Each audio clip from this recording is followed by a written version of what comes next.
이제 갈라디아서 시작합니다. 아유, 고린도후서 끝나고 나니까 속이 다 정말 시원해요. 같은 사도인데도 비해 같은 사도가 다른 성경에서는 얼마나 기쁨이 많고, 빌립보서에서는 노상하는 말이 뭐예요? 감사하라, 기뻐하라. 얼마나 넘쳐요. 사실상 사도 바울은 이때 어떤 상황이었어요? 로마의 죄수로 갇혀 있었잖아. 재판을 받고 있었잖아. 그런데 빌립보 교회에 대해서는 그렇게 감사하고 기뻐하고, 그 요절이 뭐예요? 1장 6절 아니에요? 너희 속에 착한 일을 시작하신 이가 그리스도의 예수 날까지 다 이루시기를 나는 확신한다. 그런데 고린도 교회에 대해서는 이렇게 힘든 마음을 토로하잖아요. 같은 인물이잖아.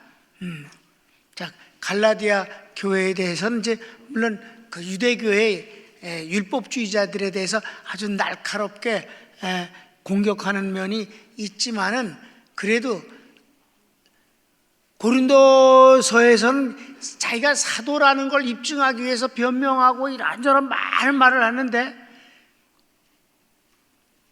갈라디아서는 사도의 권위를 꽝꽝 마치 막 큰 북을 치듯이 그렇게 울리면서 시작을 하는 거예요. 자, 보겠습니다. 서론. 사도 바울이 고린도 또는 에베소에서 목회할 때 기록되었다고 봅니다. 54년에서 57년 사이. 근데 어디라고 딱 확정 질 수가 없어요. 왜냐하면 어디에도 그런 말이 없기 때문에. 다만 에베소에 있을 때나 아니면 고린도에 있을 때 기록한 것은 확실하다. 근데 어디라고 딱 규정 지을 수 없다. 그러니까 총론을 너무 공부할 필요는 없는 것은, 우리는 상황이 어떤 것이 중요한 게 아니라 갈라디아서 본문이 하나님의 말씀이라는 것이 중요한 것이죠. 총론은 본문을 이해하는데 도움이 되기 위해서 서론격으로 참고로 우리가 아는 것이지, 그걸 뭐 외우고 우쩌고 그럴 필요는 없는 거예요. 본문이 중요한 것이죠. 그래서 곧바로 시작하겠습니다. 1번. 사도 바울이 사도직의 권위를 선언하며 축복합니다. 변명하는 게 아니라 선언한단 말이에요. 시작이 사도로서 사도직을, 그 엄청난 사도직을 선언하는 것은 굉장히 중요한 거예요. 근데 고린도 교회에서는 그렇게 하질 않았잖아요. 왜? 그렇게 말해봤다 안 믿으니까. 근데 이제 1절부터 5절까지인데 오늘은 요것만 해요. 그래서 내용이 아주 많아요. 자, 가로치고 1번. 사도직은 사람에게서 난 것도 아니요 사람으로 말미암은 것이 아니고 오직 예수님과 하나님으로 말미암습니다. 그렇습니다. 절대로 그렇지 않아요. 그러니까 오직 사람으로 말미암아 된 것도 아니고 사람으로부터 나온 것도 아니다. 이 말은 사람은 어떤 것도 자기가 사도 되는데 개입한 일이 없다. 왜? 그렇잖아요. 사도는 예수 믿는 사람 잡아가두기 위해서 살기 등등해서 다메섹 가다가 주님을 만났잖아. 거기서 그냥 끝장났잖아. 그러니까 뭐 사람으로 말미암는, 베드로가 뭐 추천을 해준 것도 아니고 다른 사도가 데려다가 인사시킨 것도 아니고 같이 일해보자고 권면받은 것도 아니고 오직 하나님과 예수 그리스도로만 말미암았다. 아멘. 그렇습니다. 그래서 자, 그 뒤 다시 설명을 시작. 단체나 개인의 추천으로 된 것도 아니며 개인이 자격을 취득한 것도 아닙니다. 네. 사람으로 말미암은 자신이 무슨 시험을 봐서 자격이 뭐 부여된 것도 아니다. 그 어떤 누구도, 세상도 사람도 주인과 사도가 되는데 간섭되어지거나 참견한 바가 없다. 그런데 이제 잠깐 이 구약의 사도직과 구약의 선지자지나 그 왕이나 제사장 되는 것과 이 신약에서의 특별히 이 주님의 제자들에 의해서 되어지는 것은 아주 달라요. 구약은 그러니까 이거 참고로 이제 공부를 하는 거예요. 구약에서는 어떻게 됐어요? 엘리사는 구약에서 엘리사는 엘리야의 인도를 받았고 그렇습니다. 사울과 다윗은 사무엘의 인도를 받았고 여호수아는 모세의 인도를 받았습니다. 그러나 바울은 다메섹 도성에서 직접 주님의 부르심을 받았습니다. 그래요. 참고 성경을 우리가 사무엘이라든가 다윗, 사울, 엘리야, 엘리사, 모세와 이 여호수아 이런 것을 성경을 다 찾을 필요 없고 거기 참고 성경을 썼으니까 여러분들이 나중에 보다가 거기를 한번 확인하고 싶으면 보고 그냥 그렇게 믿으세요. 내가 썼으니까. 다만 바울만큼은 한 군데를 봅시다. 사도행전 9장을. 바울은 그렇게 안 했다며. 구약에서는 엘리야가 엘리사를 인도해 왔고 모세가 여호수아를 후계자로 삼아서 길렀고 그렇습니까? 사울과 다윗은 사무엘 선지자가 그렇게 했어요. 불러갖고. 그런데 신약에서는 소위 사도라 부르는 이들은 주님이 직접 불러요.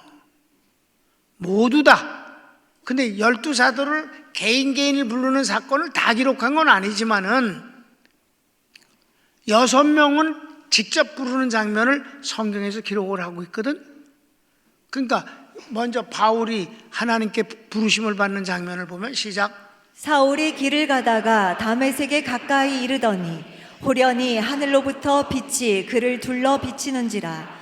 땅에 엎드러져 들음에 소리가 있어 이르시되 사울아 사울아 내가 어찌하여 나를 박해하느냐 하시거늘 대답하되 주여 누구시니이까. 이르시되 나는 네가 박해하는 예수라. 너는 일어나 시내로 들어가라. 내가 행할 것을 내게 이를 자가 있느니라 하시니. 아멘. 이렇게 주님이 직접 사도 바울을 부르셨어요. 이랬기 때문에 다른 사도들이 바울이 하나님이 부르신 것에 대해서 바울은 이 얘기를 어디 가든지 한단 말이에요. 재판받을 때도 하잖아. 자기를 죽이려고 마음을 먹고 있는 재판장 앞에서도 이 말을 한단 말이에요. 그러니까 그럼 증인이 있냐? 다른 사람이 그 얘기를 들은 적 있어? 그러니까 다른 사람은 천둥 소리 같은 소리만 듣고 소리의 그 내용은 듣지 못했답니다. 넌 미쳤구나. 그랬다 이 말이에요. 그래도 끊임없이 이 주님이 자기를 부른 거에 대해서 언제나 어디서나 이 말을 합니다. 그래서 사람으로 말미암은 것도 아니고 나로 말미암은 것도 아니고 어떤 분위기 때문에 된 것도 아니고 오직 주님이 날 직접 부르셨다. 그분이 누구냐 하면 부활하신 주님이시다. 그러니까 주님은 육체로 계실 때나 부활하실 때나 똑같은 주님이신 것이지요. 그러니까 고린도 교인 가운데서 악질적으로 사도성을 거짓이라고 말한 가짜 사도라고 말하는 것은 육체로 계실 때 부르지 않았기 때문이라고 그러지만 주님은 육체로 계실 때나 부활하신 때나 지금이나 똑같으신 분이다. 그렇게 불렀어요. 그래서 그러면 다른 사도들은 어떤가 한번 볼까요? 2번.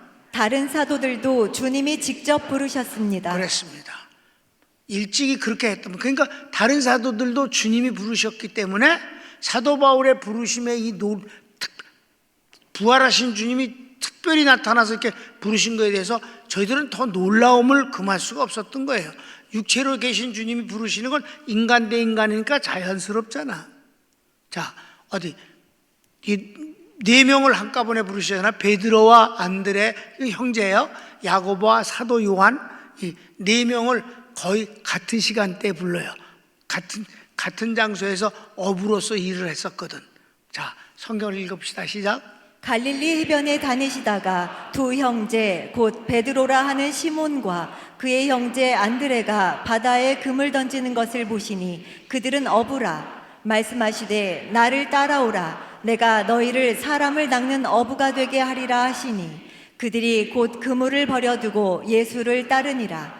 거기서 더 가시다가 다른 두 형제 곧 세베대의 아들 야고보와 그의 형제 요한이 그의 아버지 세베대와 함께 배에서 그물 깁는 것을 보시고 부르시니 그들이 곧 배와 아버지를 버려두고 예수를 따르니라. 아멘.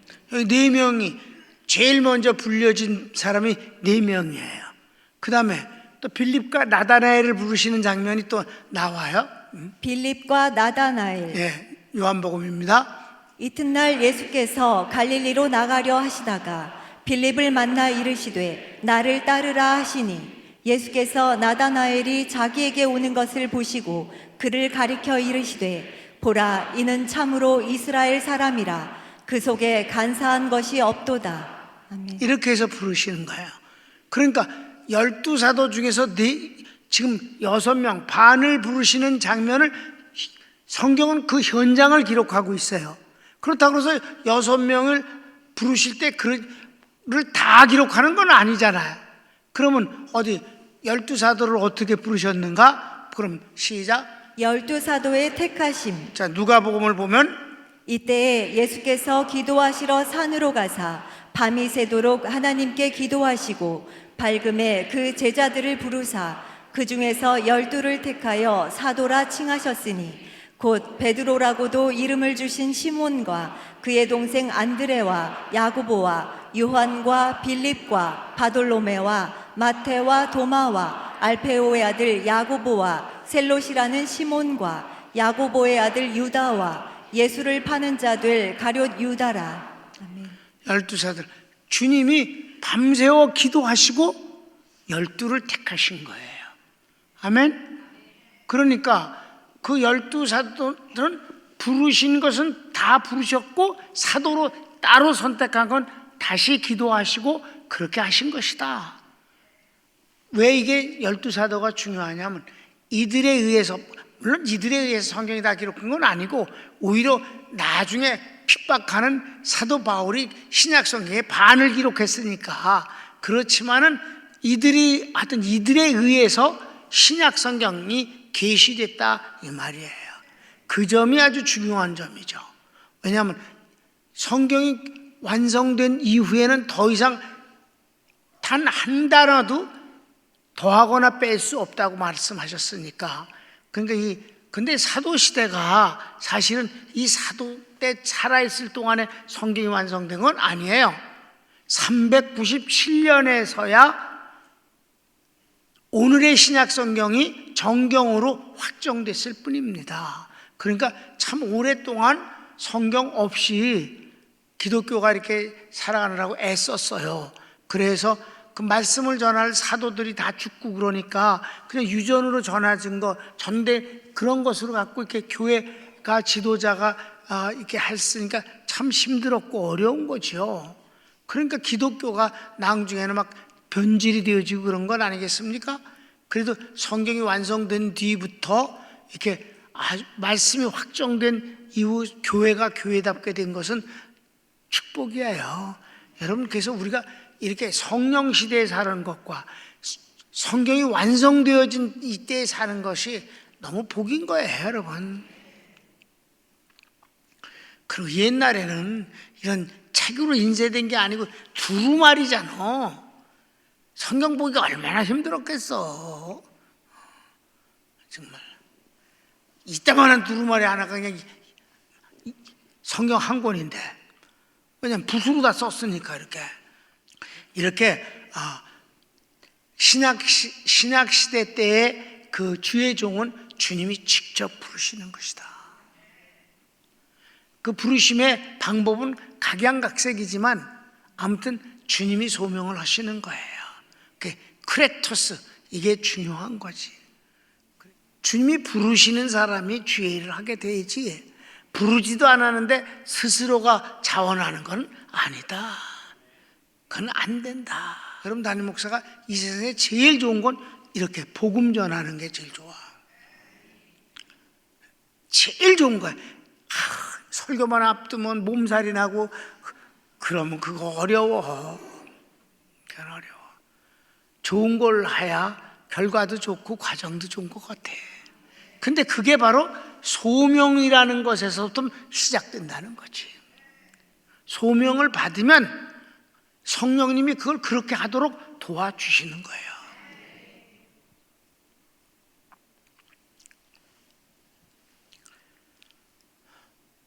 사도 바울이 여기서 아주 중요하게 얘기는 나 사도 되고 싶었던 게 아니야. 난 꿈에도 생각을 안 했어. 난 예수님이 틀린 분이라고 생각해서 예수 믿는 놈들은 전부 죽여버려야 된다고 생각했어. 그런데 그분이 나에게 나타나셨어. 그리고 날 부르셨어. 나는 도저히 그걸 거절할 수가 없어. 이게 내가 나 된 것이고 오늘이야. 사도는 이런 거야. 아멘. 그리고는 이제 3번 그 사도가 이렇게 소명에 대한 얘기를 하고는 축복을 빵 해버리는 거야. 3번 시작. 사도 바울이 동역자들과 함께 갈라디아 교회들에게 하나님 아버지와 주 예수 그리스도의 은혜와 평강이 있기를 축복합니다. 그 사도의 권위를 먼저 말한 뒤에 사도는 하나님으로부터 물려받은, 아니 전권을 받은 그걸 가지고 축복을 하겠다. 그 자세가 아주 당당하다란 말이에요. 자기가 축복자가 아니라 하나님과 주 예수 그리스도로 말미암아라고 한다 이 말이에요. 그게 아주 중요한 거지. 그러니까 자기가 복을 준다는 게 아니에요. 그러면 망하는 거야. 그건 이단이 되는 거야. 교주가 되는 거야. 하나님과 주 예수 그리스도로 말미암아서 위임받은 축복권으로 너를 축복하면 응답은 그분이 하신다. 왜냐하면 마지막에 바로 그걸 하거든. 그러니까 자 2절 3절을 한번 읽읍시다. 시작. 함께 있는 모든 형제와 더불어 갈라디아 여러 교회들에게 우리 하나님 아버지와 주 예수 그리스도로부터 은혜와 평강이 있기를 원하노라. 축복했어요. 이렇게 축복을 하는데, 그리고는 이제 이 축복을 할 수 있게끔 모든 걸 만들어주신, 근거를 만든 이가 누구야? 하나님? 아니지, 예수님이지. 그래서 여기서 예수님에게 세세토록 영광이 있을지어다. 아니 바울이 예수님에게 있을지어다라고 그런다니까. 영광이 있을지어다. 그게 바로 사도로서 할 수 있는 축복이에요. 아멘. 여러분 이거 가만히 읽으면요 놀라운 일이에요. 사도가 위임받은 축복권을 가지고 주님께 영광을 돌리는데 있을지어다라고 한단 말이에요. 자 4번 제목을 읽읍시다. 4번. 이에 예수님은 하나님의 뜻을 따라 우리를 구원하시기 위해 자기 몸을 드렸으니 영광이 세세토록 있을지어다. 아멘. 그렇게 했다. 자 본문을 읽읍시다. 정말 그런가? 그리스도께서 하나님 곧 우리 아버지의 뜻을 따라 이 악한 세대에서 우리를 건지시려고 우리 죄를 대속하기 위하여 자기 몸을 주셨으니 영광이 그에게 세세토록 있을지어다. 있을지어다라고 선언을 한다. 그러니까 이게 바로 누구이기 때문에 가능하냐? 사도이기 때문에. 바울은 안 된다. 사도이기 때문에 그걸 한다. 사도이기 때문에 이 예수님에게조차도 영광이 있을지어다라고 할 수 있다는 것이 교만하고 탈선을 해서 이런 소리를 하는 게 아니다 이 말이에요. 이게 뭐야? 1절부터 5절까지가 뭐 때문에? 사도의 권위를 복음적으로 논한다 이 말이죠. 예수님이 이 모든 것들을 이루시기 위해서, 하나님의 뜻을 위해서 이 땅에 오셔서 자기 몸을 들이셔서 이 모든 것을 이루셨으니, 그리고 제 사도들을 불러서 위임해 주시고 이 일을 위해서 복음을 전하고 교회를 세우고 이 모든 일을 했으니 그 예수님에게 영원토록 세세토록 영광이 있을지어다. 있으시기를 기도합니다가 아니라 있을지어다. 이게 미쳐서 그런 소리 하는 게 아니에요. 교만해져서 그런 게 아니에요. 사도권이 그분으로 말미암았기 때문에 상관이 없는 것이에요. 여러분 사도권 대단한 거죠? 그러니까 사도권을 강조해서 사적으로 쓰면 교주가 되는 건데, 사도권을 강조해서 복음적으로 쓰면 하나님의 영광을 드러내는 거지. 손을 모읍시다. 여러분, 오늘 고린도 교회를 해서는 사도권을 변명하기 위해서 온갖 소리를 했는데, 이제 갈라디아에서는 시작부터 사도의 권위가 어디로부터 시작되었는가 해서 교회를 축복하는 뿐만 아니라 예수님에게 세세토록 영광이 있을지어다라고 말하는 사도권의 권위를 지금 공부를 했어요. 가장 중요한 건 주의 종들이 이런 복음을 제대로 소유하고 하나님 앞에 서 있느냐가 제일 중요하지요.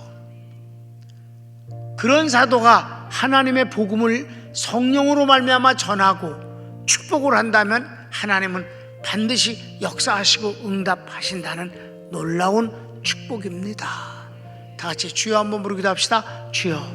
오, 사랑하는 주님 감사합니다.